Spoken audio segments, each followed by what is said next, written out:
Ce qui tue l'amour des fois, ce sont des parents trop présents qui ne savent pas se tenir, des parents qui se sentent obligés d'intervenir dans absolument tout ce qui concerne votre relation. Ce sont des parents qui se déresponsabilisent et qui confient tout à votre nouveau partenaire, c'est-à-dire des problèmes qui vous concernent, qui concernent vos familles, mais surtout sur le plan financier. Ce qui pourrait tuer l'amour, c'est de considérer un gendre comme le nouveau chef de famille et de lui attribuer toute la responsabilité de votre famille. Ce qui peut tuer l'amour des fois les filles, ce sont vos amis, un peu trop présentes aussi dans votre relation.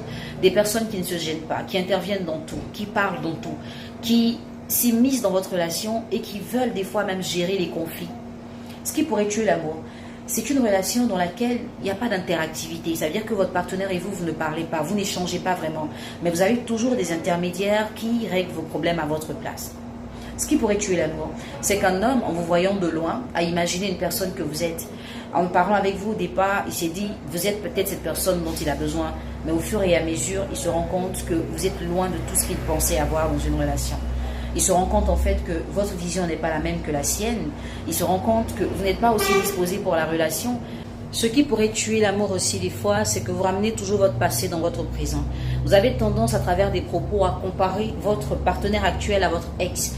Et en général, quand vous n'êtes pas satisfaite d'une attitude de votre partenaire actuel, vous le ramenez à l'attitude de votre ex que vous appréciez. Mais en même temps, si vous étiez si bien avec votre ex, pourquoi vous l'avez laissé? Ce qui pourrait tuer l'amour, c'est aussi de se dire à chaque fois que votre partenaire est dans le faux. C'est-à-dire que cet homme essaie de vous prouver par A plus B qu'il vous aime, il est prêt à tout pour vous. Mais vous êtes tellement coincé parce que vous avez vécu des choses différentes, des choses éprouvantes, que vous le taxez d'être ce qui n'est pas. À force de l'accuser, à force de le suivre, à force d'être trop présente dans sa vie, à lui, vous l'étouffez. Et donc, ça pourrait tuer l'amour. Ce qui pourrait tuer l'amour, c'est de ne pas avoir de fermeté, de ne pas avoir de conviction quand on pose un acte. On pense un truc qu'on n'assume pas ou on assume un truc qu'on ne pense pas. Ce qui a tué beaucoup de relations, ce sont des femmes un peu trop sûres d'elles, les femmes qui ont sous-estimé leur partenaire et qui se sont mis sur un piédestal exagéré. Elles ont cru avoir affaire à des femmes au lieu de penser qu'elles avaient affaire à des hommes qui les aimaient. Ça peut tuer l'amour et vous fait perdre la position que vous aviez dans le cœur de votre partenaire. Ce qui tue l'amour, c'est aussi la dépendance affective, la dépendance émotionnelle, matérielle et financière. Vous devez apprendre à avoir une autonomie à tous les niveaux de votre vie avant de chercher à compléter la vie d'une autre personne. Parce que si vous dépendez exclusivement d'une personne, vous finissez par l'étouffer. Cette personne ne se sent pas à mesure de vous donner ce dont vous avez besoin parce que cette personne elle-même n'arrive pas à se combler. En pensant être trop présente, en pensant être trop exigeante, en pensant trop réclamer d'une personne, on finit par la perdre alors qu'on se disait qu'on était sur le droit chemin.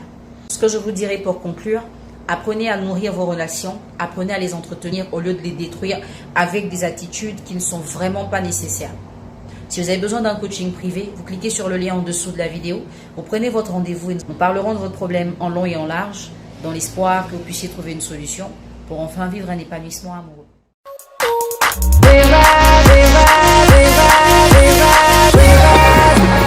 We ride.